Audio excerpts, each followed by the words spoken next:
If you are a chef, you can be your own boss. And I got to be my own boss. I don't have the character to take order from other people. London kitchens have a reputation to be aggressive. Well, how did you run your kitchen back then? They had 7 weeks holiday, all paid. Whoa! But when they were in the kitchen, they had to work. Tell us how yourself and chef are involved with this amazing, with food heroes. Well, believe it or not, it's family.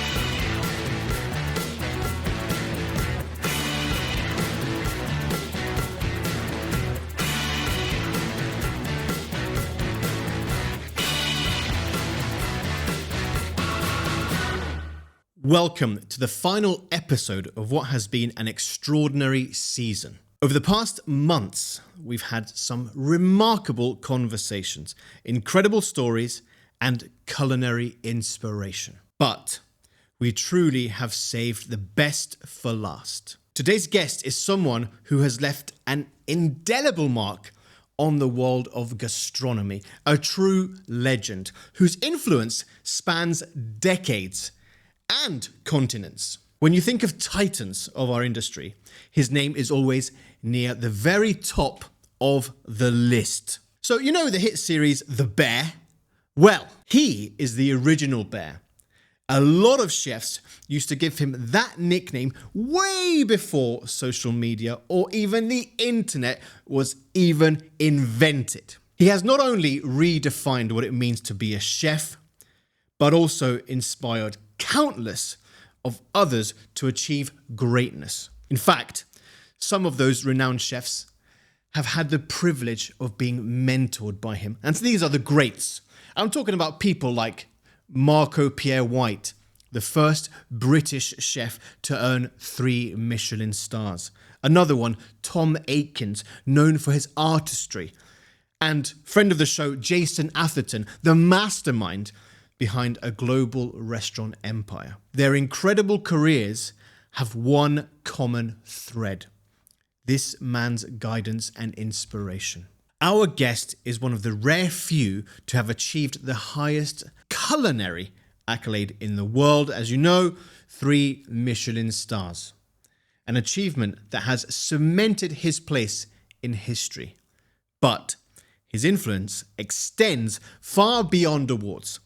His signature dishes, elegant, refined, full of heart, still being served in restaurants today, bearing his name as a mark of excellence and respect. They've stood the test of time, just like his legacy. For over 5 decades, he commanded kitchens with quiet authority and unwavering commitment to perfection. But even after stepping back from the heart of the stove, he remains as involved as ever. Whether it's through his passion for potatoes, yes, potatoes, or his many acclaimed cookbooks, his ongoing projects that continue to elevate the culinary arts, he has shown us that his creativity knows no bounds. And that's not all. In the second half of the episode, we're joined by his brother-in-law Simon for an inspiring conversation about their joint venture, a collaboration that's making waves in the industry and is now heading right here to the MENA region. Their shared vision, dedication to quality, and nothing short of remarkable. And I'm sure you'll enjoy hearing all about their plans for the future. They've got great banter between the two of them.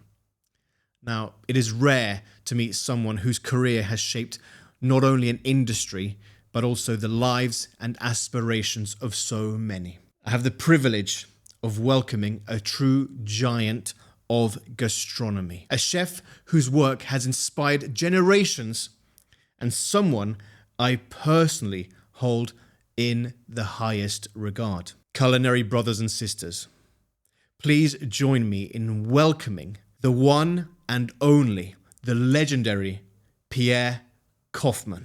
Sit back, relax, and enjoy this very special conversation. Now, listen up for a story about a sorbet.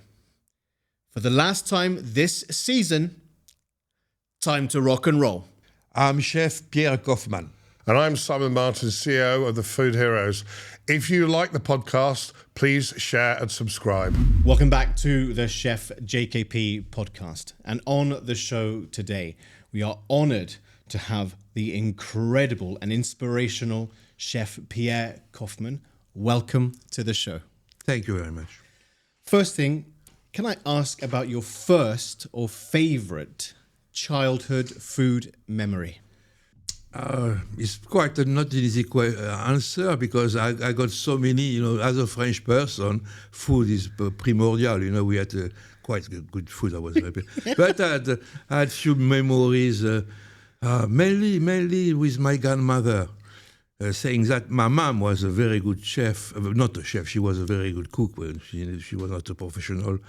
But with your mom, you eat every day, and she was fantastic, But with your grandmother, it's only during holidays and she got more time to spend with you, and so you got better memories maybe.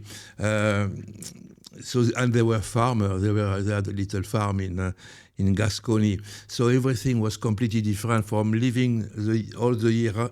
In not a big city. Tarbes is 40,000 people, but you go to a small village of 800 people is quite a big difference. And you are in a farm, you are living with animals, and animals are not there as a pet. Animals are there as food, So you see a nice baby rabbit one day, but 2 weeks later is on a table, So you got that. It was a completely different occasion, but the memory I got is mainly when they were as a farm. They were when you got the harvest for the wheat. It was not big machinery like God now, because I'm talking in the 1950s. 1950s. So, and you got all the local farmers helping each other, working huge table during lunch.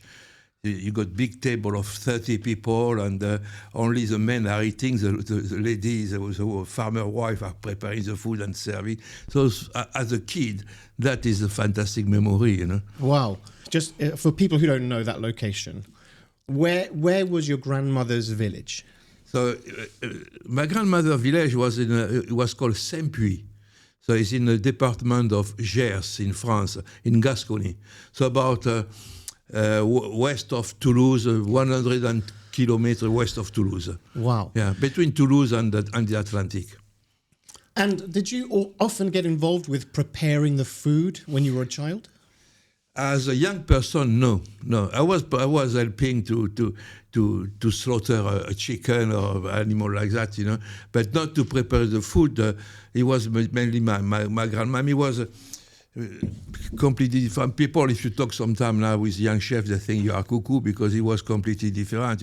It was not all the little toys you got now in the kitchen. Everything was, and it was a big open fire, a chimney, what you call a chimney open, and a lot of food was cooked there on a chimney. Yeah. So, can you tell me the types of food, traditionally on the table when you're talking about those big meals? Yeah. What were the types of food that you traditionally eat? Yeah, when you got if it was like harvest time, the food, generally they always start with a soup. Any kind of soup of the season. It was summertime. Harvest was it starts from July, and it goes until end of September, beginning of October for the grapes. But so it depends but you got a soup to start for sure, and you got a lot of salad, tomato, and you can have a cucumber anytime. Also very simply done, but properly seasoned, which is very important. So you got a lot of that, and you got some charcuterie. It's very important in France, like Spain or Italy, to have charcuterie. So you got a ham, you got saucisson, pâté, all things like that. And after it will go to, it depends, it can be a roast, mainly, chicken. What you got on the farm, rabbit, chicken, goose, duck, yeah, mainly those kind of animals, not, and you got a sweet, a pudding, a dessert if you want by the end. Where I come from, cheese was not very popular. In Gascony, cheese is not the most popular. So Interesting. Yeah, it's funny because France is cheese. Yes. But that little corner of Gascony, now maybe you got few people who will produce a goat cheese, but by tradition there is no cheese. And you mentioned earlier about charcuterie. Yes. Would that be directly from the butcher, or would it be homemade? Homemade. No, the butchers, we don't go to, my grandparents never go, they will go to the butcher on a Saturday morning to buy tripes. We love tripes in France, intestines, like that. But no, mainly the food was produced on the farm. So it was a lot of, like I said, chicken, rabbit, ducks, all those things, yeah. Wow. That must have been quite amazing to sort of see that as you were growing up. But when did you, when you were in school, did you automatically think that you wanted to become a chef, or did you want to have a totally different path? When I was at school, I was not the best student, I got to say. So I was a type of student, can do better. When you got the logbook at the end, you say, Pierre can do better, but at one stage, they say, maybe if he can do better somewhere else, it'll be good. So at the age of 14, I had to find a job because at that time, there in the 50, you had to go to school to 14 only. 14? 14, 1-4. Wow. Yeah. that was a tradition, the way it was working, 14. So I had to decide for a job, that was difficult, or an apprentice, to learn something. And in my little town of Tarbes, we had an arsenal doing tanks and armament. And you got the post office, you got the train, the railway, and a few little things like that. And you got a cookery school too. And I went for a few exams. I passed some, and I failed some, of course, it's normal. And there I had the choice to say, can I go to the arsenal? And at 14, I had to work. I was not prepared to work at 14, And so I went.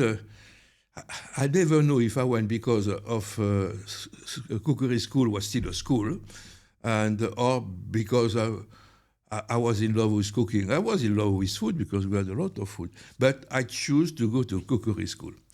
That's where it started. So from 1963 to 1966, I was at the cookery school. Wow.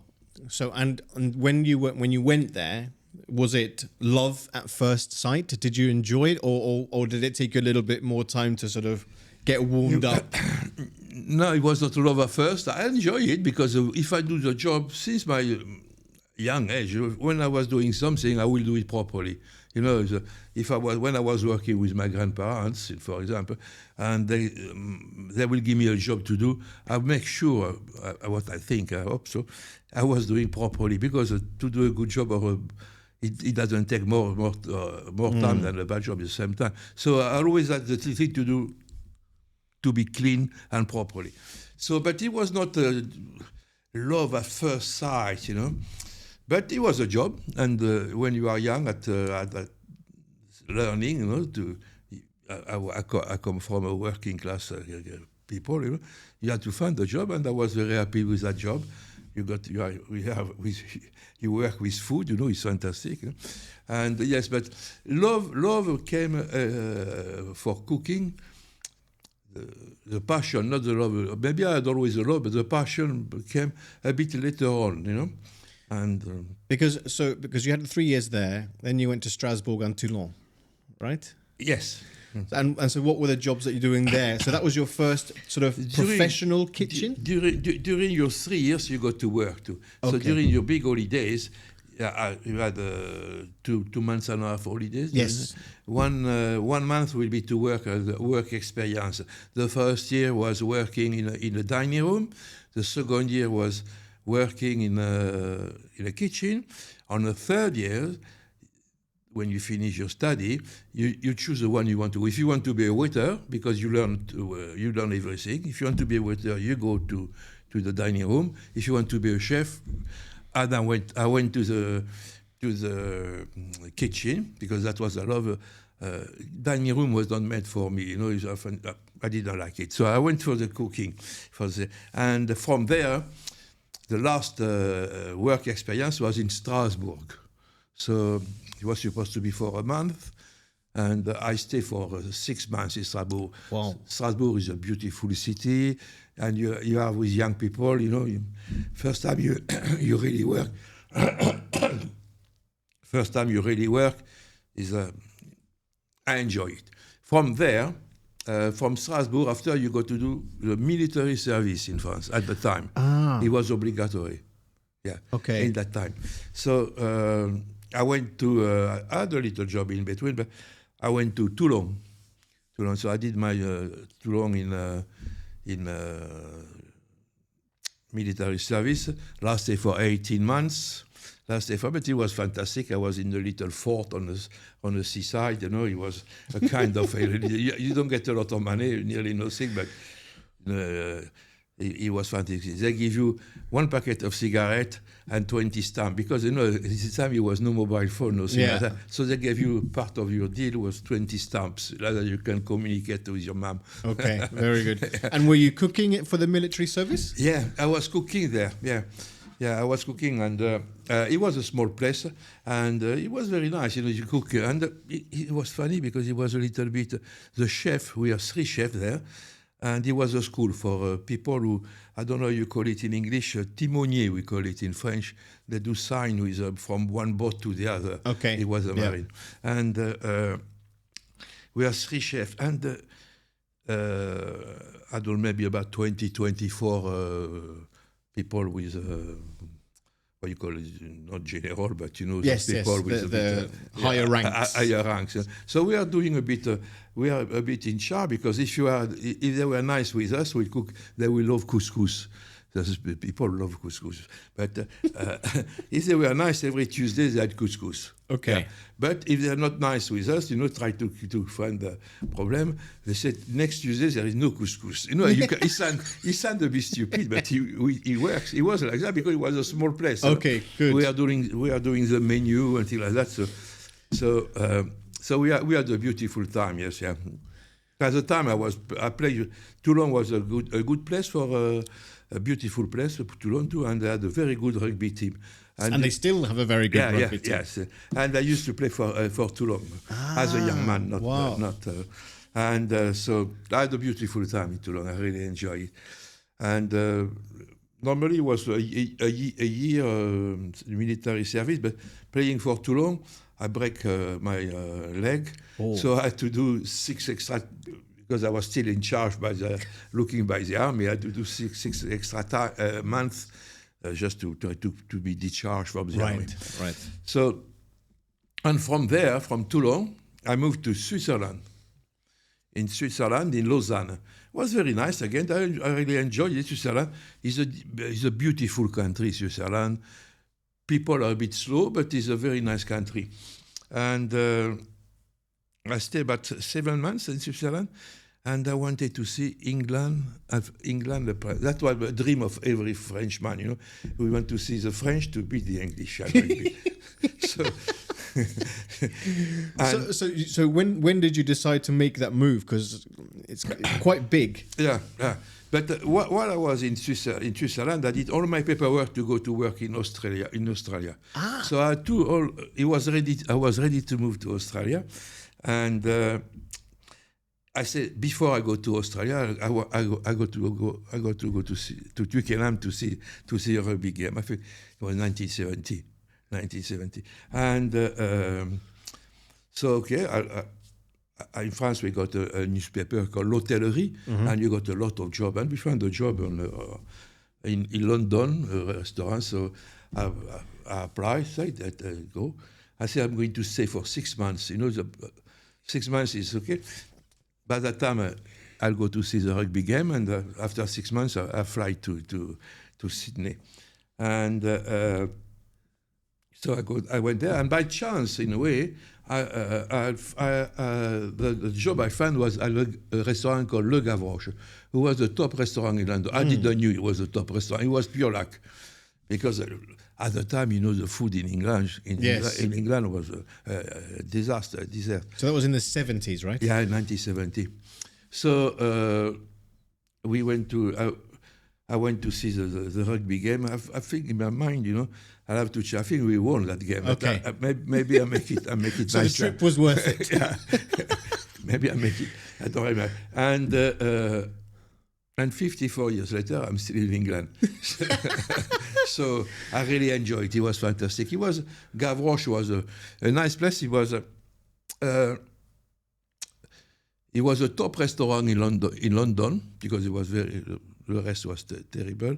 And they gave you responsibility from the beginning, You feel important when you started to, you got, it was run by two brothers called the Roux brother. And as a young man, they give you a job.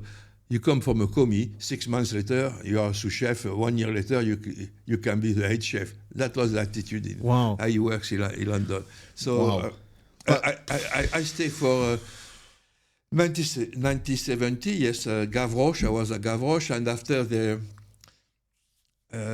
I decided to learn a bit more of English because in London, restaurants were run by French or Italian. At that time? At the time, yes. All the restaurants were French or Italian. But food, you have plenty of Chinese, but I was not going to a Chinese, and I don't know, or Indian, the same. Yes. There is a lot of variety of restaurants in London, but a European restaurant was French or Italian, and the staff was mainly French waiters, a French chef, Italian waiters, something like that. So, but I was... But at that time, chef, the Gavroche already had 3 stars? No, the star were not there. I think star came just a bit later. Okay. He was no star at all. So, and how did Michelin... I think star came in 1973. Okay. Okay. And both brothers, I mean, legendary, incredible people, Michel and Albert Roux, of course, incredible legacy. How was it to work for them at that time in the very early years? It was not difficult. You got to do the beauty I like about the two brothers. They were respecting the customer. Customer were the most important person in a restaurant. That was I learned the best. I didn't learn a lot about cooking in London, but that the good side of Le Gavroche was that attitude they got. You give the best to the restaurant. You don't cut corner. Okay. Everything was good. So I went to work. I decided to do a bit of learn a bit more about English because at the Gavroche everything was French. So I found with Albert Roux. In fact, Albert Roux sent me to a place he used to work when he came to England. It was a private house in Kent, and he was Mr. Cazalet, and he was the horse trainer of the Queen Mother. So I went there. I stayed only for 6 months because it's not what I like, to work for private people. It was not just a family. Yes, it's very different to working in a restaurant. Yeah, absolutely. Completely. So it was not what I like. So I stayed for 6 months and I left. And they had a second restaurant. They opened called Brasserie Benoît in the city. Doesn't exist anymore, but I had a job there. They gave me a head chef job there to work. And from there, they were opening the Waterside Inn. And they said, do you want to run the Waterside Inn? I said, okay. At the same time, I married my first wife, called Annie. And they gave us a job to run the Waterside Inn. That was fantastic, beautiful place. And very exciting, of course. And in a beautiful little village called Bray. Yeah. The village was a beautiful little village. There's strange people. Strange people. They didn't like to see a restaurant there. Why? Because it was French, or it was a pub before they bought the pub. Oh, I see. And it was quiet. And suddenly you got a restaurant, you arrive there, and the traffic. It was at the end of the little road there. The car moving at 12 o'clock at night, making a bit of noise. It was. Not a big welcome, but after with time, it get better and better. But as an example, I remember the first Christmas there, and the the booking was full. Okay. No one turned up. No way. No one turned up.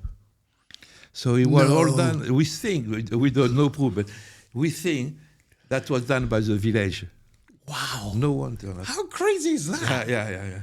That is insane. Yeah. Because when you look at it, I mean, of course, the Waterside went on to win also 3 Michelin stars. It's it's an institution, one of the world's famous restaurants. Really, it's one of the very best in the world. How was it for you to run an establishment like that? At the beginning, he was not no star at all. He was.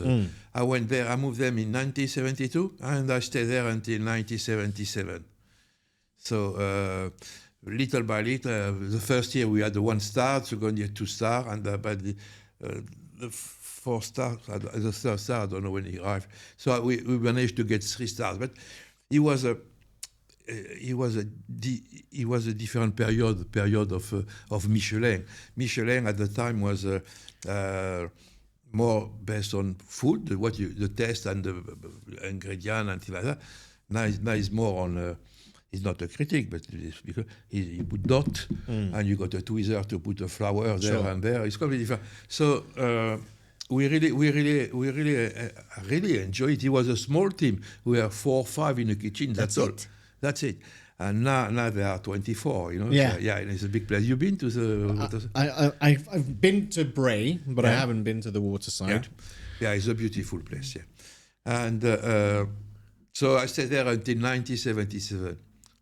Where I decided to open La Tante Claire, my own restaurant in London, you know, with the help of the Roux brothers and Michael Caine, the actor Michael Caine, put some money to open La Tante Claire in 1977 and until 2003.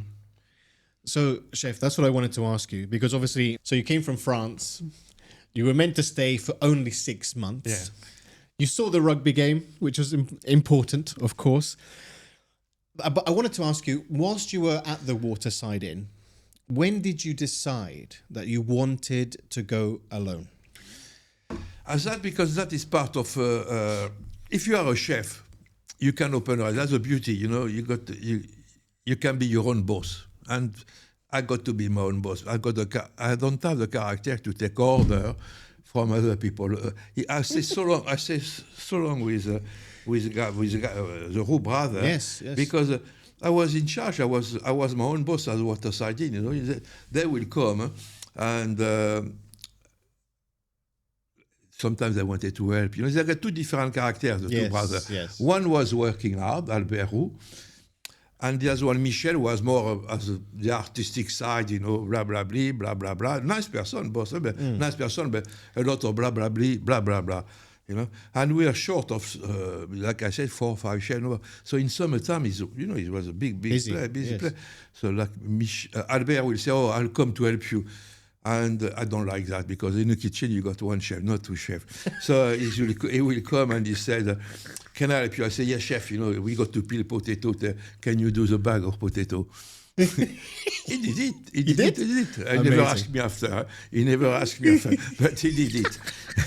And with the other brother, we have a completely different attitude. Michel will say, well, he loves the telephone, Michel. At the time, he was no mobile. Yes. He loves the telephone. Yeah. He will call. So, tomorrow, he call everybody my petit chef, mon petit chef, my little chef. And he called and he said, chef, I will be there tomorrow at 10 o'clock to help you. I will do the special of the day. Okay, 10 o'clock. Nobody, of course. And he will call, so I'm a bit late, you know, I'm busy in London. I'll be there at 11 or I'll be there at 12. He arrived. By the end, he was there at 3 o'clock in the afternoon. It's 3 o'clock in the afternoon.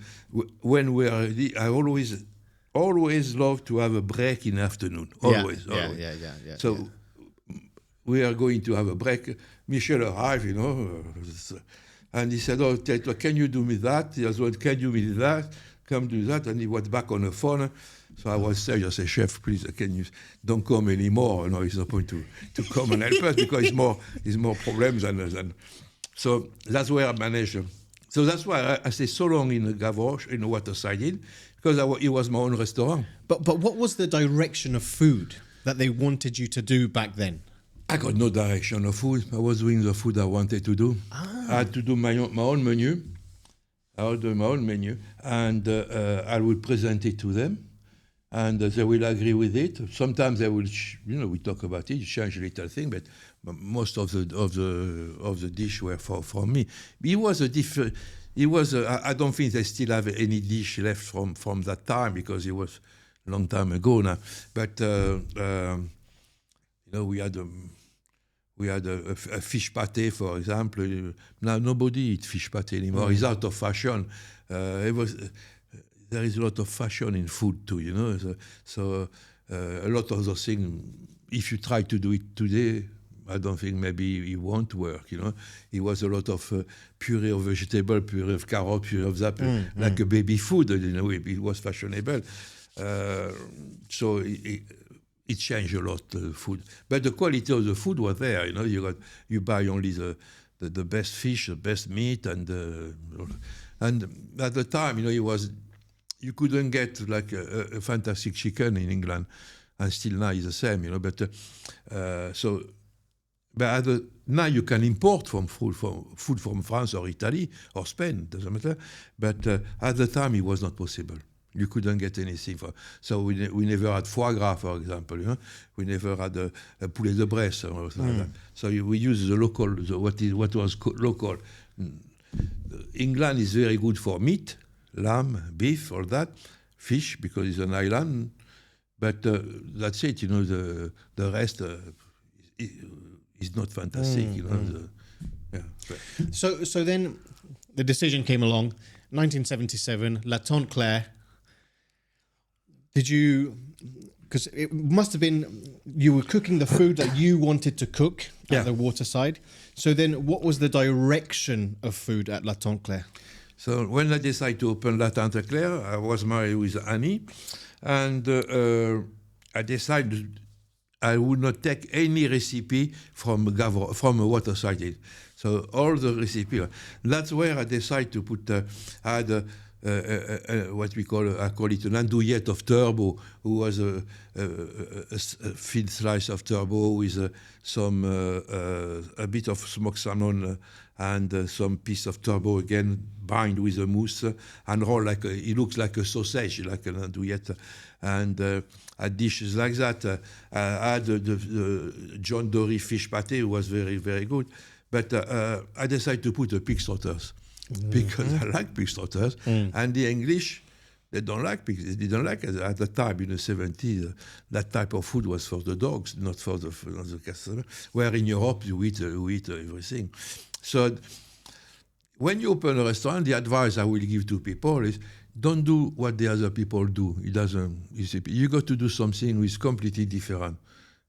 At least a few things are different. So I decided to put a pig trotter, who was a braise, deboned trotter, braise in Porto, Madeira, a bit of brandy, white wine, veal stock, cook for 2 hours and a half around. And after I prepare sweetbread, veal sweetbread, morels, mushrooms, a bit of onion, bind with a chicken mousse. And after, stuff the trotter, when it's already cooked, the trotter, and roll it like a cigar in foil. And that was we call the mise en place. And when the order arrives, we put it in a steamer for 20 minutes, and that's it. And that it was a big success because people never went to a restaurant for that type of food. So everybody was talking about it. Well, I was going to ask you, because how was it? People have never had this before in London. Yeah. A very technical dish from a chef's perspective. Deboning that trotter is not easy. Plus all of the beautiful ingredients that you have inside it. What did the critics, the customers, what did they say? They talk about it. that was a big. He made my publicity. He made the success of the restaurant. People were talking about it. So it doesn't mean everybody was going to coming to eat it, but they were trying, and after it became a big success. Like if a lot of chefs copy me, Marco Pierre White did it, Raymond Blanc did it, a lot of chefs did it. So it was good advertising for La Tante Claire. Yeah. So during that time, so let's say during the first sort of 2-3 years of the business, the food was very much, was it French? Was it a mix of English? No. What did you want to do? About my food is always French, 100% French. I love any type of food when it's well done, but I don't pretend to cook better than an Italian chef for Italian food, Sure. So I leave it for them. No, it was 100% French, I never use ingredient from China or from Japan or something like that. No. It was not my style, So it was 100% French. And how many boys and girls did you have in the kitchen at that time? Always 4 to 5 again. That was it? It was a small place. La Tante Claire was, I think, 36, maybe 38 cover. That's it? The first one. Wow. 31st cover. The kitchen was half the size of that, maybe less, half the size. And it was perfect because in a small kitchen, I always like small kitchen. In a small kitchen, you can see everything. And you can focus. Yeah, because I was opening the kitchen in the morning and I was closing it at night, So I was always there. I always had only one restaurant in my life. But so I was in charge. I was controlling everything, yes, yeah. And in terms of the menu then, so it was pure a la carte at that time? A la carte, and yes, a la carte. And you always did some special. Okay. So, every day was different special. So then 6 years after opening La Tante Claire, 3 Michelin stars you received. Yeah. How did the business change once you received that accolade? I think it was exactly the same because it was a small place. It's easy to. You got London is a big city. You got to find 35 cover for lunch, 35 cover for dinner. It's not a big number. So nothing changed. And always the price didn't change. It was the same. Not crazy. And the most important for me is to see the customer coming back. Okay. The same, the same customer. And so nothing changed really, no. So when did you actually go towards sort of gastronomic tasting menus at one point? No, never. I never did. See, some people that was asking a menu. First, it was not fashionable, too fashionable at the time. And some people will ask for, can I have a menu? We will do with half a portion of the scallop, half a portion of the fish, and things like that. But it was not printed, and we never do. And it was not my style to do things like that. So when I had the first star, I was very pleased, receive a first star. The next day, I said next year I will get 2 stars. Yes, I had 2 stars the next year. It was very nice. I was a bit stupid. I said next year we should have 3 stars. I was not running after the star, but you enjoy it, when of course. It was not. I didn't change my style of cooking. So I was hoping to have 3 stars. But it took I think maybe 3 more years after that, to get. And I was getting ready one day. I was getting ready for the service, and the maid hotel came. He said, "Chef, there is 4 guys who want to see you." So I go there to see. He introduced themselves. They say, "We are from the Michelin, and we decide to give you 3 stars, the 3rd star." Yeah, and I said, "Thank you very much," and I went back to work. Wow! So they came from Paris. They obviously ate. The one from Paris, the one from London. Yeah. But I did the new in advance. It was a lunch or dinner when they came. Lunch. Yeah. I did the new in advance. Yeah. So it was of course, it's very nice. At the time, it was only, I don't know, 3 stars, maybe Gavroche had 3 stars. Gavroche.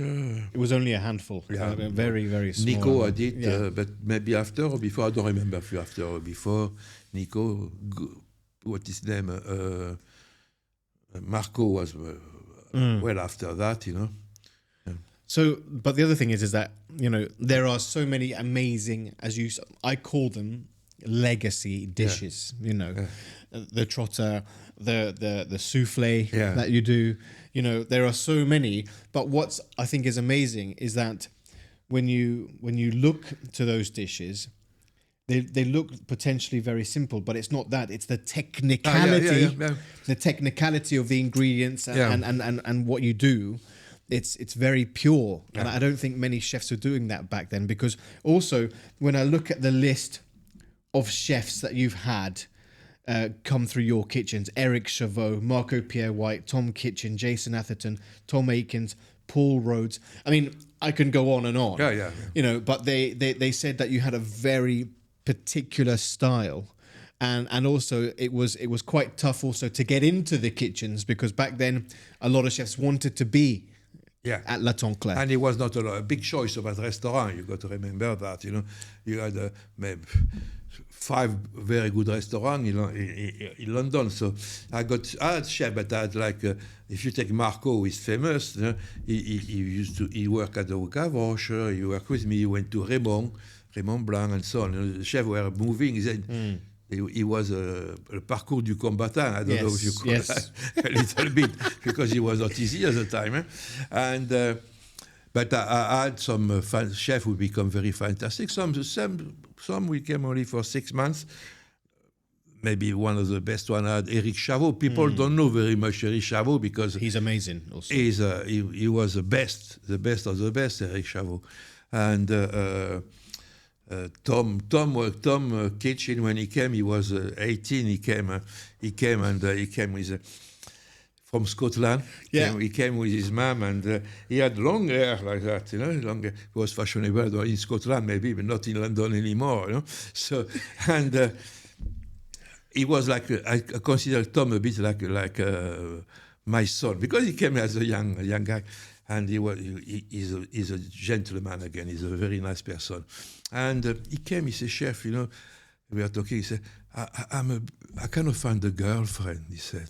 So I said, "Tom, did you look yourself in a glass?" He had a ponytail. I said, "With a ponytail, you will never get a girlfriend." So I said, "Cut your ponytail, and you'll see." He cut his ponytail. The next day, he found a girlfriend. So he just.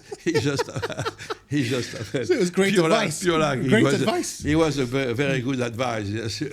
But what I wanted to also ask you is that London kitchens have a reputation, you know, at some points to be aggressive, right? Yeah. And aggressive in the terms that it's focused, it's long hours, all that kind of stuff. Yeah. How would you describe, or how did you run your kitchen back then? They used to call me the bear, so not teddy bear, the bear. So I was hard, but I think I like to believe I was just at the same time. You know, maybe if you ask somebody else, he will tell you something different. But for me, you know, when you work, there was no music in a restaurant. There was no clock in a restaurant. But when you start at 8 o'clock in the morning or 9, I don't remember, you know, you are there to work, you know. But I always impose by 3 o'clock, maximum 3 o'clock, I don't want to see anybody in a restaurant. Anybody in a restaurant.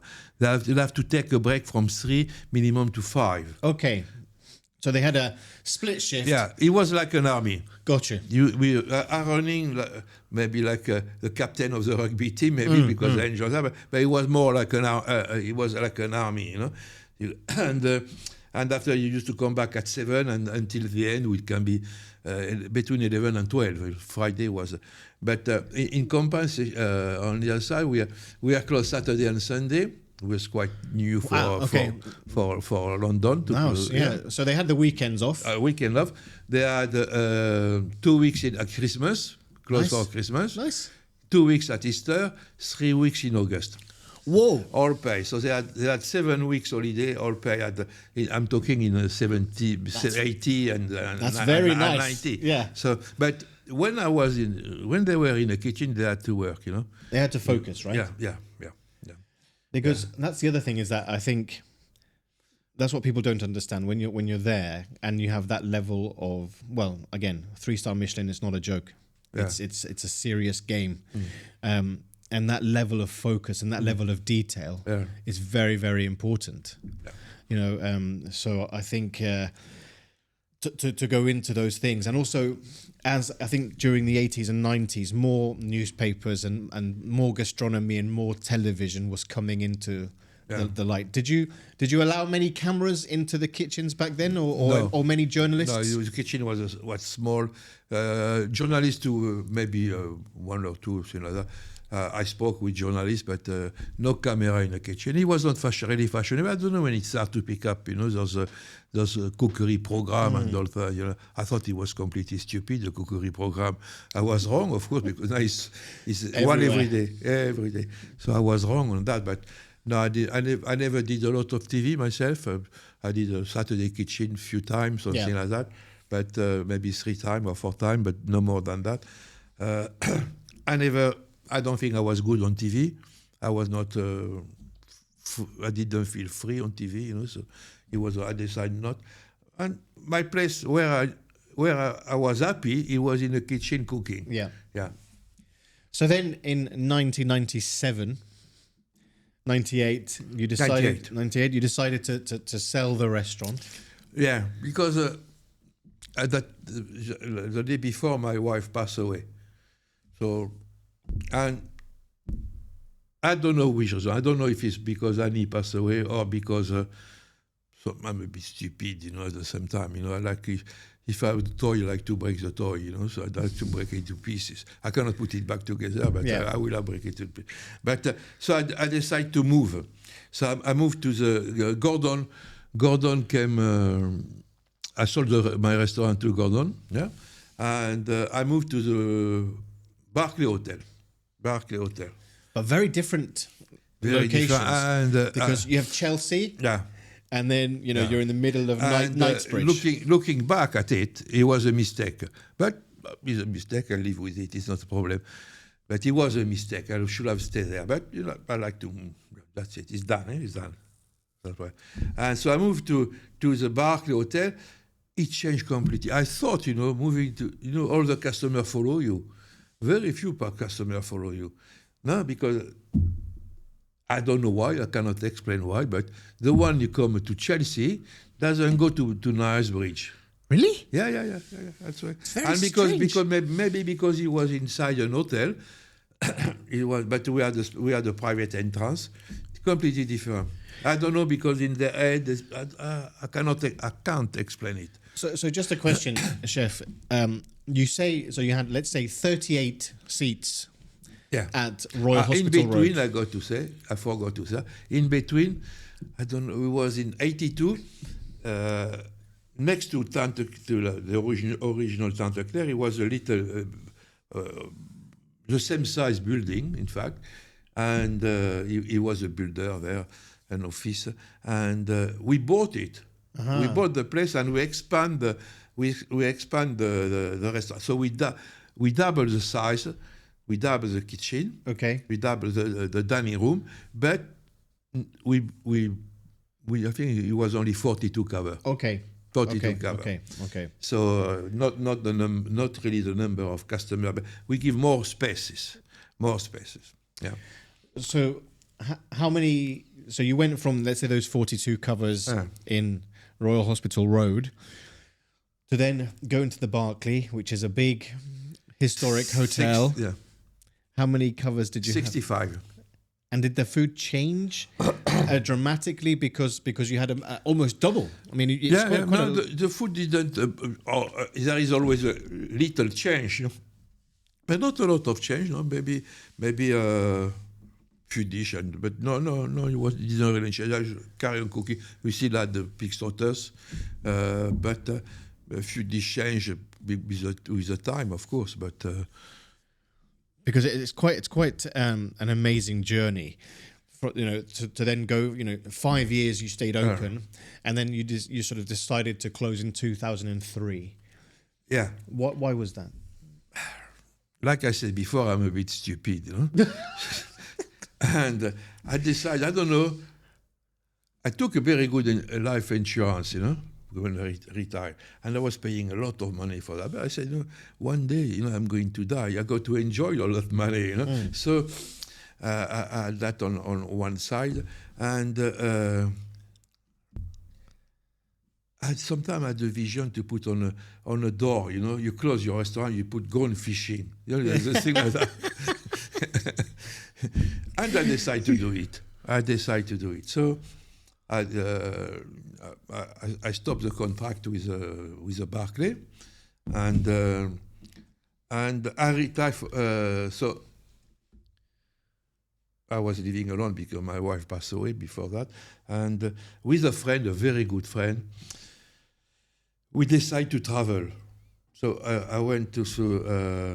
We did it for a year. Wow. We were traveling, going to Japan, coming back, going to India, going back, going to Cuba, Nice. for 1 year. And we really enjoyed it. And but we really it was fantastic. But you got to stop one day because it's not. And so with I came back at home in London.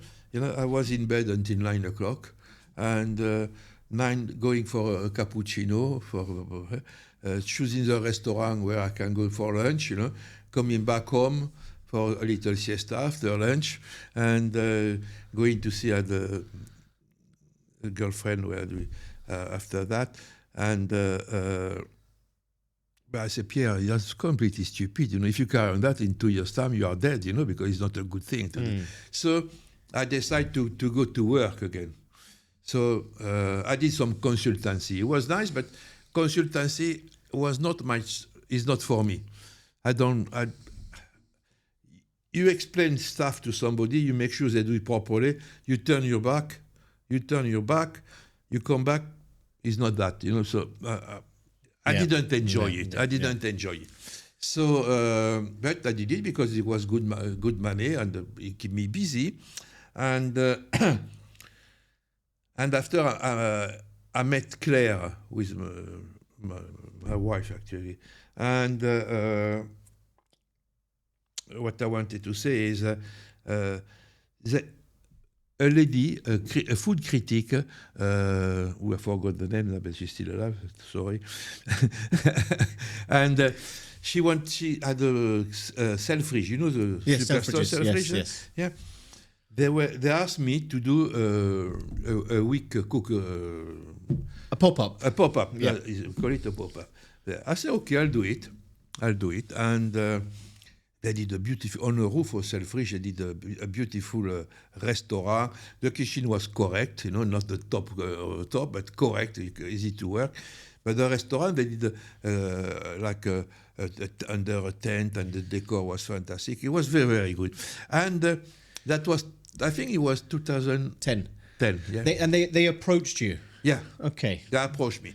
And they said, can you do 1 week? I said, okay. 1 week is okay. And I was lucky because at the same time, Eric Chavot was not working. Another brilliant chef called Bruno Loubet was not working. So Dream team. Yeah, exactly, yes. Yeah. So we did it. So they said, oh, can you do another week? We said, okay, we do another week. They were free. And of course, it was not enough for his two chefs because he was full for lunch, full for dinner. Wow. Yeah, it was no break in between. It was so much work. So the mise en place was like... from 8 o'clock to midnight, you were working full speed. And it was the three of you? No, because I asked some other people to. Okay. But one will come for a week because they have their own job and so on. So, and we managed to find a few young people who could have. So week after week, and it lasted for 2 months. But at the end of after 2 months, I said, it's finished. It's not a pop-up anymore. It's a full-time job. But we really, I got to say, we really enjoy it. And of course, because of the reputation of the pig trotters, we did, in those 8 weeks we are open, we did 3,200 pig trotters. Oh my word. And on the pig trotters, you use only the back foot, yes, not the front foot. So it's a lot of pigs limping around London, you know. But it was fun. We had two guys spending the time deboning the trotter. Okay. When I was ordering trotter from a company in London called Tulip, there will come 500 trotter. You can imagine the poor guy seeing 500 to debone. We had a fantastic time, and so 8 weeks, you know. That's a lot. Yeah. I mean, it went from 1 week to 8 weeks. And it was full lunch and dinner. And funny enough, you know, with the pig trotters, is some people will eat the complete trotter. That's perfect for me. Some people, because I never had pig trotters, they will enjoy the stuffing in the middle. Some will enjoy the skin. Funny as it goes, you know. Strange. Yeah. But did that sort of ignite a bigger fire for you to sort of go back into the industry, or were you... I got to finish the trotter. It was not only trotter on the menu. We had 5 starters, 5 main courses, 5 desserts. So you had the choice of a thing. And how many seats did you have back then in that pop-up? I don't know, maybe something like 60. But it's still a lot. Yeah. Still. And that was 7 days a week? No, yeah. Surely not. No, not a good question. Maybe not on a Sunday. Yeah. Maybe not. But I can imagine. I mean, I think it was. I don't remember. You know, those seats must have sold out very quickly, very quickly.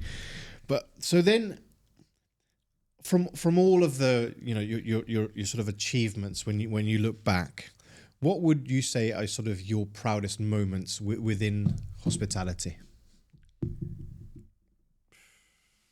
Not easy answer, because my proudest moment, I was happy to get 3 Michelin stars, of course, but it was not my goal in life. When I was the most happy is to see the restaurant full and people coming back. That was my top joy in restaurant. Yeah. The mistake I make in my life, you know, my restaurant was my baby, and that was now with looking back at it, for me that was a mistake.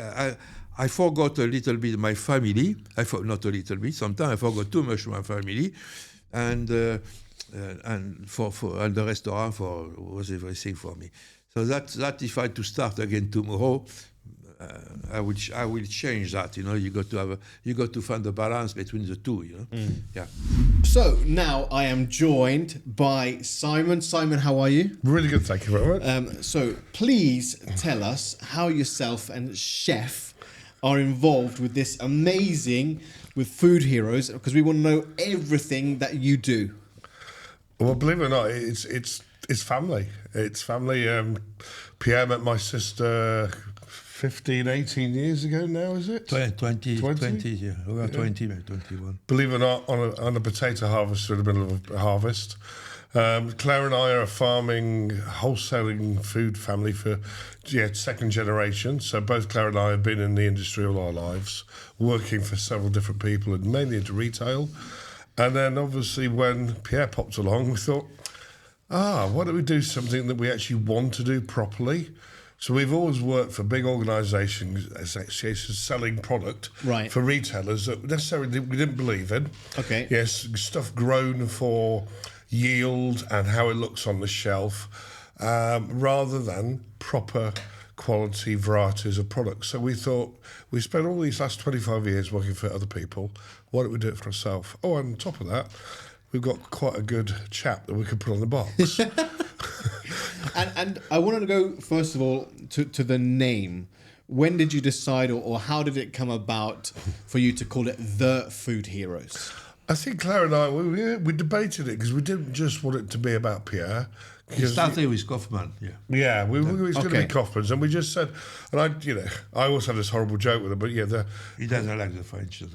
He said, I'm going to put the food this all comes back to rugby, just so we're all clear. Okay. We will never agree on rugby. Okay. You know, but so England or France and clubs. Okay. And clubs. Okay. And we went to see Toulon Tigers, didn't we? Toulon, yes. Yeah, and we were arguing all the way through that game as well. But it generally comes. It's rugby where we fall out. But I think for us it was about shouting about our growers. Because we obviously, as a family, we grow as well.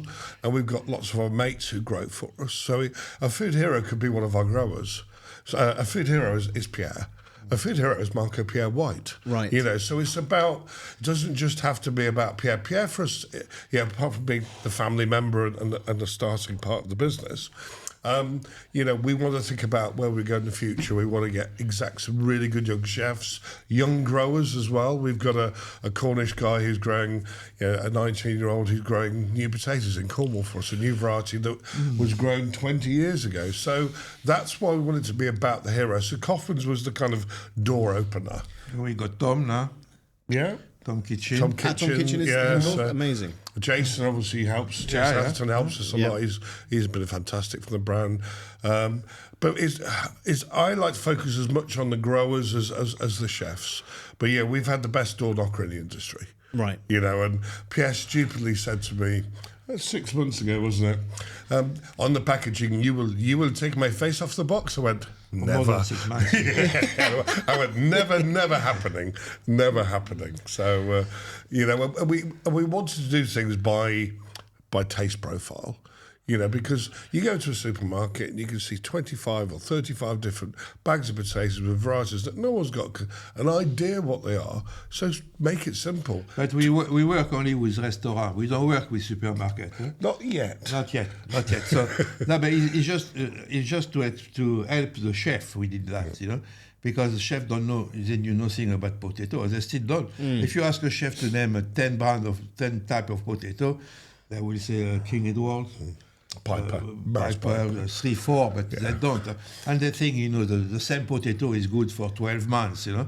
They don't realize the potato got a short life, you know, 3 months are the best. And they're very seasonal as well, yeah, right? That's right, yeah. So we just created a range, really loud colours, and we did roasting, chipping, baking, mashing, boiling. So it's complete usage profile. Yeah. And if we could get chefs to change how they buy, you could get anybody to do it. So it worked really, really well. You know, we're selling 12,000 tons. Sorry, 12,000 tons a week. A week. 1,200 tons a week. Sorry, 1,200 tons a week. Okay. So apologies for that. And predominantly the growers are in the UK based, right? On our fresh range, everything is grown effectively in East Anglia, right? Because it's the home of chipping potatoes. Because why? It's reclaimed sealand. It's alluvial silt. It is the best soil, and it creates the best for UK. Yes. Yeah, it's fantastic. And so these types of potatoes, they're the ranges that you have. They're literally, you've got the potatoes in the boxes, or then you've got different things like crisps, fries, all that kind of stuff. Yeah. So the fresh side is predominantly 90% of the time grown in the east of England. Right. And that's our fresh side, and then we obviously we import at certain periods of time. Why wouldn't you? Yeah. You know, this is another myth that really annoys me about people say, "Oh, yeah, everything has to come from England." No, everything has to be best in season. Right. If we want consumers to have the best tasting experience they can, you need to go around the world. And there's no harm in that. It's like I have a real beef with people when a potato sat in the store for 9 months and it's lost its sugars, it's lost its taste, and people and they won't go back and buy our products again. So for me, it's using the right product at the right time, and it doesn't matter if that comes from Italy, Spain. Or around the globe, but predominantly 90% of our fresh potatoes are British. Yeah. Frozen, I actually approached 2 big manufacturers of fries 6 years ago to say Pierre would like to do a chip, and pretty much got laughed out of the room. Won't name names, but the same companies have actually approached us to try to buy us out about 6 months ago, Right. which is quite funny. Very really interesting. Yeah, say no more. I'm sure you can guess.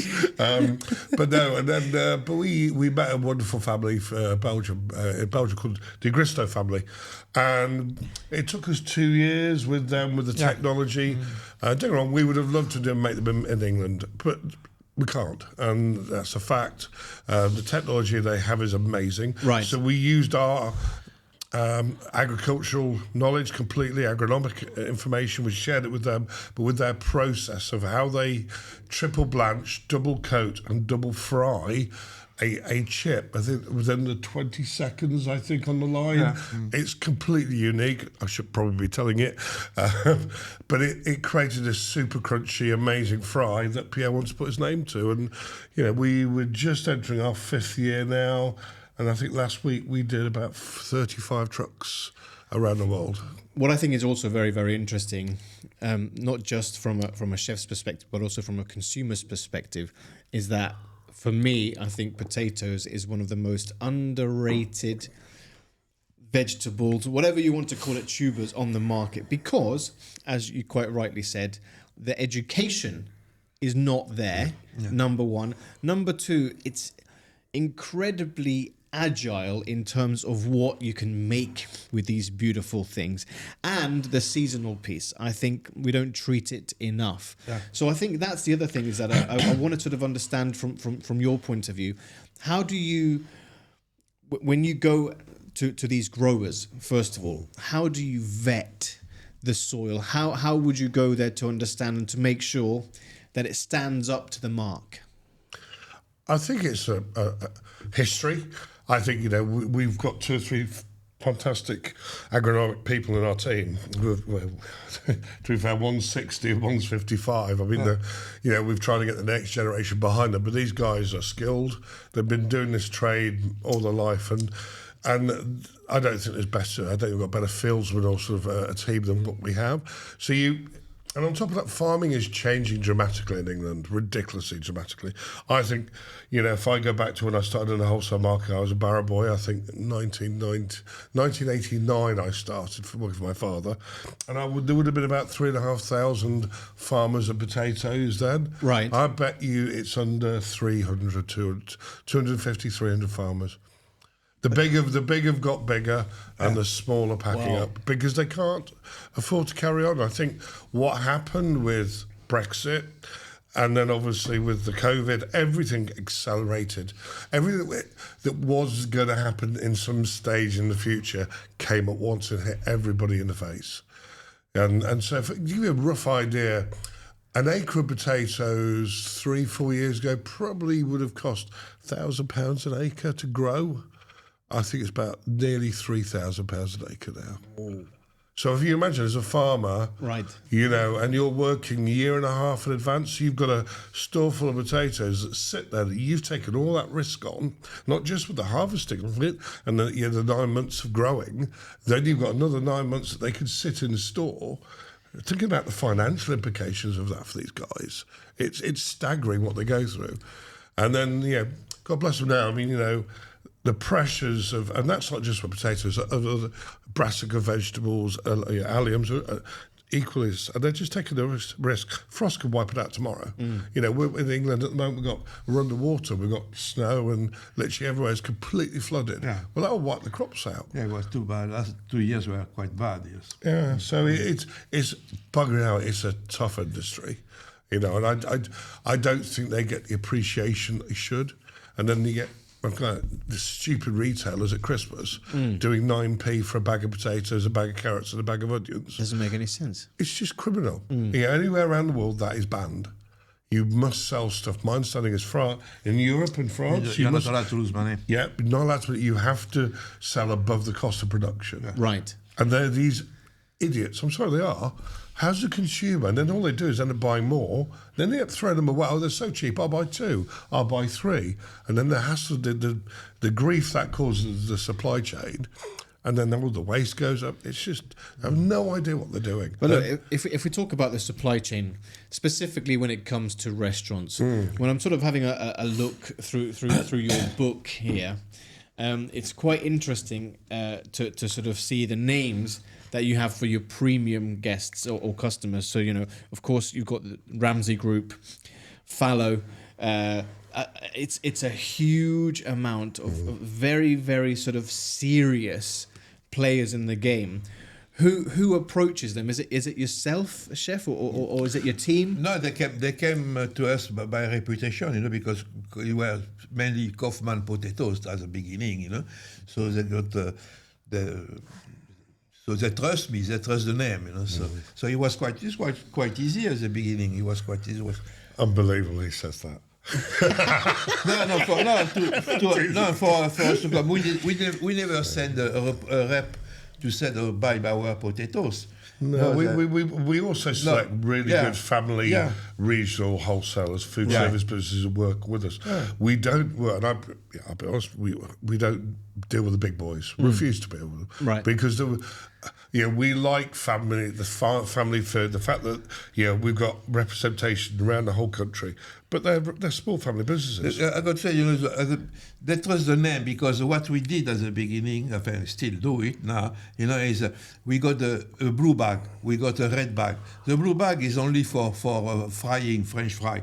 So, like I said before, people that don't know a lot of chefs. They don't know, most of the chefs don't know a lot about potatoes. So they trust us. We guarantee that in that blue bag, they will have the fantastic result with their French fry. We never put the name of the potato on a blue bag. But there is a number. If the guy is a bit curious, he can call the office. He said, I give you the number, give me the name of the potato, and they will do it at the office, We can tell them when it was harvested, everything. Every bag of potato guaranteed to have a success with your French fry. Every bag, And so the brand is now is 20 years? They're 5. 5 years. 5 years. Yeah, just entering our 5th. And it's very much a family-led business. Completely. And it's going to stay that way. Yeah, oh God, yes. Okay.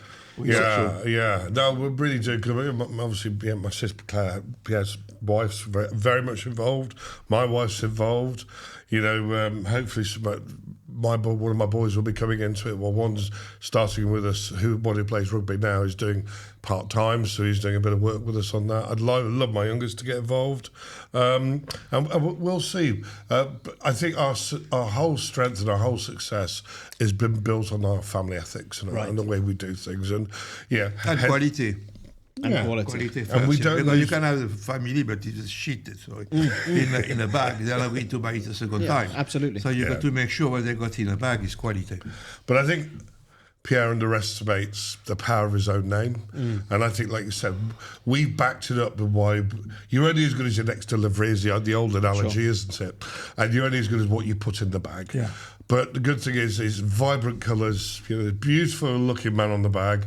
He underestimates how popular he is with real chefs. I had no idea the power of this man. No idea. And even when we got, actually, I think I made him get married because when they was going to live in, I was like, no, we're not having this. You get married. And I remember that day you told me off, didn't you? Again. And but that was another story actually. Yeah. But that was. But I still to this day the respect that Pierre creates. Well, it just happens. And I think because of having his own restaurant all through the whole of his career, didn't have 5 restaurants, didn't have 20, didn't have concessions. When he was there day in, day out, didn't do TVs. Yeah. It's different era. But then the calibre of chefs that have come through it and the way that they've shouted about him, he wouldn't say a word about himself. He wouldn't.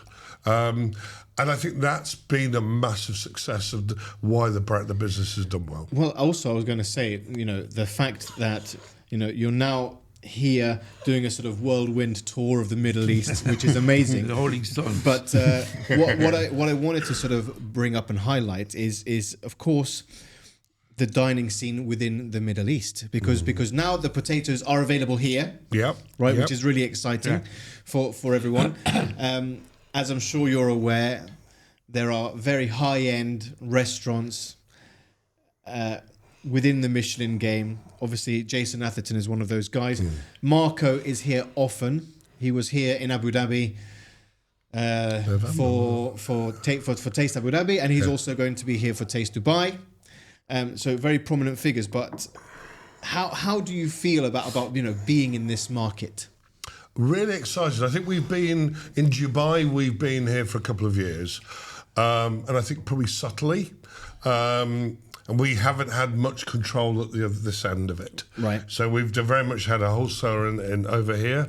But we felt now's the time that we actually want to get people on the ground here and actually be a bit more, have more ownership ourselves about what we're doing over here. Because you're right. And having come here for the second time, it's an amazing food scene here. The diversity of it, the quality of it. That food we had last night was amazing, wasn't it? I mean, it was just everything we've eaten over here, and Saudi the same. The food was exceptional. And actually, in some respects, I actually preferred it to a lot back home. I think our food scene in England is going through some major changes and concerns, in my opinion. Right. But getting back to the point here, it's about putting good people so that we can drive that whole relationship. And our partners at Gristo are very much involved. They've now got an office here as well. So, and we're also taking on hopefully a couple of people, one in Saudi, one here, English people who have worked in our industry a long time to sort of be our ambassadors over here day to day, making sure that chefs are happy with what they get and we're doing it right. I don't think we realise how big this market can be for us. I think we probably do 3 to 4 containers a week into Dubai, and I think we're scratching the surface. Yeah, because look, absolutely. And the thing is that when it comes to when you talk about quality, it's absolutely one thing that this market is always looking for. They're always looking for the best, the biggest, the brightest, and of course, Chef, with your name and with what you guys are completely doing, I think it's something which is actually going to be very, very exciting for once all of the industry really know and understand that you're going to be here. It's a big deal. It's a big deal. But this market just seems like it really wants it. Yes. Like you said, the quality here, the expectation of what people want, it's actually really refreshing, because I just think come back to back home at the moment is very much a two-tier world at the moment that's being squashed into the middle. The lower end of the market is dying, and the top end's being squeezed dramatically because of all of the reasons. Right. And certainly the funny people's what money they've got in their pocket. And I think we're definitely seeing a massive change in the UK, and the quality of chefs coming through in the UK. Yeah, I mean, that's the other thing, is that what's also very, very interesting is that one thing that is very prominent when we talk to a lot of the colleges, the chefs, this, that, and the other, after they finish college, normally they'd say, okay, go to France or go to New York or go here and there. We have a lot of European chefs, young European chefs, that are actually coming here to learn. Because, okay, we have the sun, which is great, don't get me wrong, but also they want to come and really push themselves and to be in this market. You definitely feel that. I mean, like I said, we're getting to. I'm certainly getting to know Dubai. You got this financial side too. When you come here, you are going to make more money than if you work in Europe. So and I presume that will transpire with Saudi Arabia as well. And chef got to travel. It's very important for a chef to see what's happening on the other side of the world, because you learn like that. Yeah, absolutely. And I think, it must have been quite refreshing for yourself when you were traveling and going to Japan and also these places to tasting, seeing all of these different things. I mean, Cuba, again, what an incredible Cuba, maybe the food is not the most important. No, but still, to be immersed in different cultures. Cuba, no? You've been? Not to Cuba. No. It was nice because not yet. I went for Che Guevara, because when you are a young person, Che Guevara was a fantastic man, That's why I went, so I bought a Che Guevara t-shirt. A couple of cigars, okay, I understand. So now, gents, we have come now to the quick fire questions. So, first of all, I'm going to start with you, Chef. Now, I want to understand from your point of view, apart from potatoes, For you, what is your favorite ingredient? It's not easy because as a chef, it's a lot of ingredients and favorite. Not easy to answer. What is my favorite ingredient? I can tell you what I got in my fridge always, but ingredient. It's a toughie.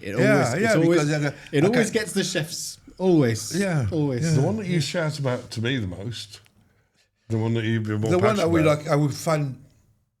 It's not my favorite, but I find easier to work will be fish. So I can say fish if you want, because you got a fantastic fresh fish. You do simple, the simple way. You don't need to complicate the dish. You grill it, tac, it's a beautiful. What's your favorite fish? Alors, the favorite fish will be a sardine. Because when you got a beautiful weather, you grill sardine, nothing is better. So that's I wasn't expecting that answer. After in a restaurant, when you work in a restaurant, is another fish. It will be turbo. Okay. A turbo, but sardines, mackerel, all those anchovy. Oily. Yeah. So I'm just on a barbecue. That's Nice and it's simple. perfect, simple, for very yourself? fresh. Oh, products that stocks, only because of the grief I get from him. It's one product that we talk about all the time, isn't it? Yeah. If we think about the future and what should come next and how do we add value into what we do, and then there he shouts to me about Yeah, it. we He likes his stocks. just produce a range of stock, but yeah, he's a fantastic. But also, don't misundersell that, because also making a stock is an art. Yes. And I think the art of stock making is dying. Yes, It's really important. And the costs. And the costs, yes. Yeah. So, I mean, to be fair, what Chef's done creating these stocks are amazing. So it's like, at the moment, the pressure I get is, why have you not sold them? They're in the freezer. I want them gone. It's like every day. I've done 30 trucks of chips this week. No, but the stock's gone. Yeah. I mean, come on. It's not easy being his brother-in-law, you know. But stocks are amazing. I think that's another one which is really key. All right, so then, first for you, pig's trotter or pistachio souffle? Trotters. Easy one. Yeah. Pig trotter. With that, I love that dish. Okay. Pickled or spicy? I'm not a spicy man, so I love spices. I don't like chili. Okay. But spice, yes, I love spice. So, but pickle, I go first. Yeah. Oh, pickle is more every your- day. Pickled every Love day? pickle. Okay, very good. But that's probably that because how we're brought up in a farm. Everything was pickled, everything. And then you had corned beef hash with pickles. So then, gents, fish and chips or pie and chips? None of them. None of them. None of them. None of them. But quickly, I will say fish and chips. Okay, okay. Pie every day. Pie, all right, adore very pies. good, very good. Now, gents, if we talk about this moment right now, what would you say are your top 3 favorite cuisines to eat? So if I start, I will always put the French first, because I was brought up with French food. I love Spanish, Spain. I don't know all the cooking. I love Chinese too, but maybe French, Spanish, Japanese. Oh, Oh, strong. Okay. It's difficult. It's time of year, I think. Winter, classic British. I'm sorry. Okay. Pie and mash and stuff. I'm sorry. And I'm really getting into Japanese at the moment. Yep. And there's so much I don't know about it, but the stuff I've had has been amazing. The flavours, amazing. And then, I love tapas, kind of sharing plates, that kind of, that finger food you Right. call it, wouldn't you? Yeah. But Spanish, yeah. Okay. I didn't say French, did I? Yeah, but I'm paid for lunch, I guess. So then, now this is going to be another tricky one.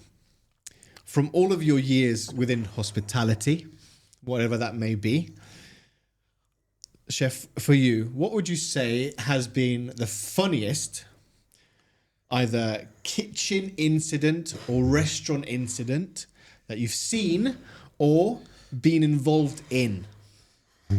Oh. And no pressure, you don't need to name names. Yeah. I remember years ago at Gavroche, and the guy was in charge of the pastry. He did. He supposed it was a lemon sorbet. So he did it. I didn't test it, of course, but he did it. I don't know. But instead to take the stuff for the lemon sorbet, he was a fish stock, and he did a fish stock sorbet, and this.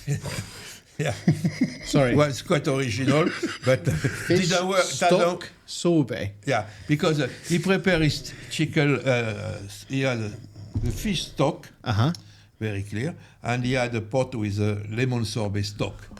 He mixed the two. So he did a sorbet with fish, So I didn't test it, and so they sent it to the restaurant at the Gavroche. Yeah, so it didn't work very well, Oh Yeah. my God! Oh, it's fantastic. Yeah. But he was thousands of these stories. Yeah. Wow. But he was on me. He was a pastry chef. So I think I will, because I will taste it myself. my taste the food. Yeah. But there's nothing better than listening, because when we get a Rudlow, we see Marco, they used to sit next to each other and reel off all these stories. I was going to say. You just sit there with a glass of wine. You just hear them list them all night.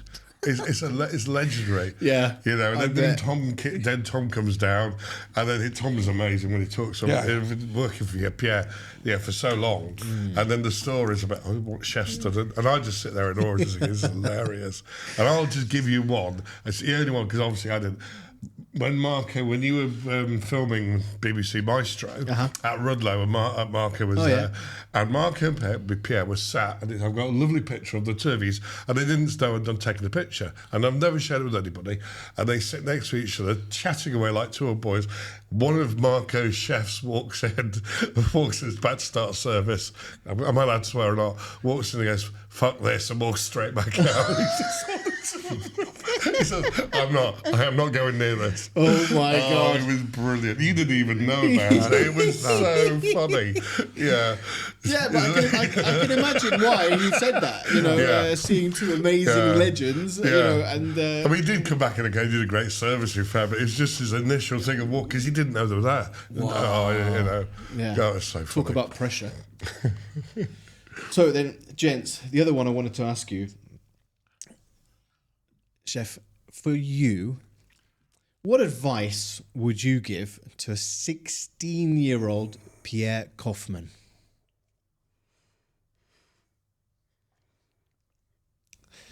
To myself, you mean, or to somebody else? To yourself. For 6 years.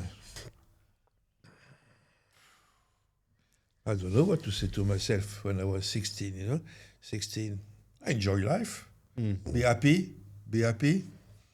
Yeah, do what the 16-year-old is doing, Yeah, and after life develop after that, 16, you are very young. You are not an adult yet, so study, of course. That you got to make sure study. Be serious at school. Yeah, that will be a good advice. Yeah, learn at school as much as you can. Yeah. And after life, life is luck too. You got a lot of luck. If you are lucky, everything goes fine. If you are not lucky, not so well. So, yeah. Okay. And Simon? Yeah, very similar, isn't it? Because I think, as a more mature man now, especially as a bloke, we're idiots for years and years and years. And once you actually realise what you are, it actually becomes a really powerful tool. I've never had so much fun with my life being comfortable about what my weaknesses are and my strengths are now. So what would I say to the younger me? Do it all over again, but do it better. Yeah. And don't be scared of what people think about you. And don't be scared to fail, but not the same thing twice. And I think some people are so scared of doing things, being judged, but you'll never achieve anything. Yeah, take a risk. But as long as your principles in life are good. Yeah. Family, friendship, be truthful. Yeah. As long as you put your head on the pillow. My father was a brutal man, brutal in a lovely way, very tough. And he just said, as long as you put your head on the pillow, you've not wronged anybody. Right. You know, you can be mischievous and have fun and, sometimes cut a few corners, but never wrong anybody. Yeah. And I've always believed in that. That's and I do think it's right.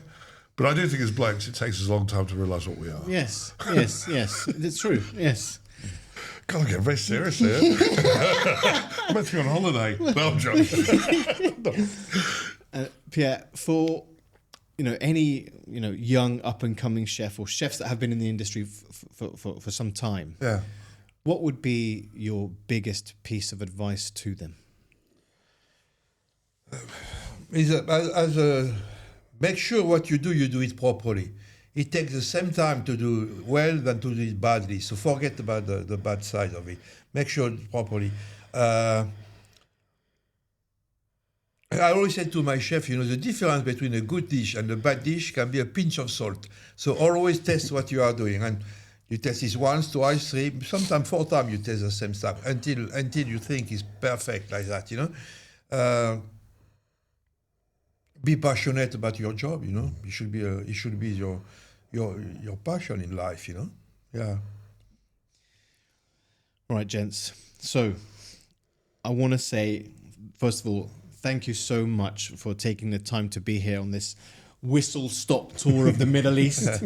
It's been absolutely amazing to have you in. Simon, again, really thank you very, very much for taking the time to be here. That's a pleasure. Everybody will come and check out the Food Heroes. I'll make sure that I put everything in the show notes so that everybody can get hold of these through the different suppliers that we have here. I'll make sure that happens.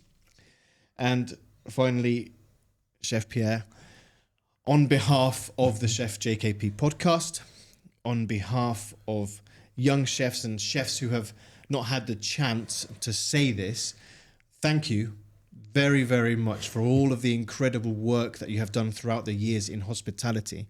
Thank you for inspiring us.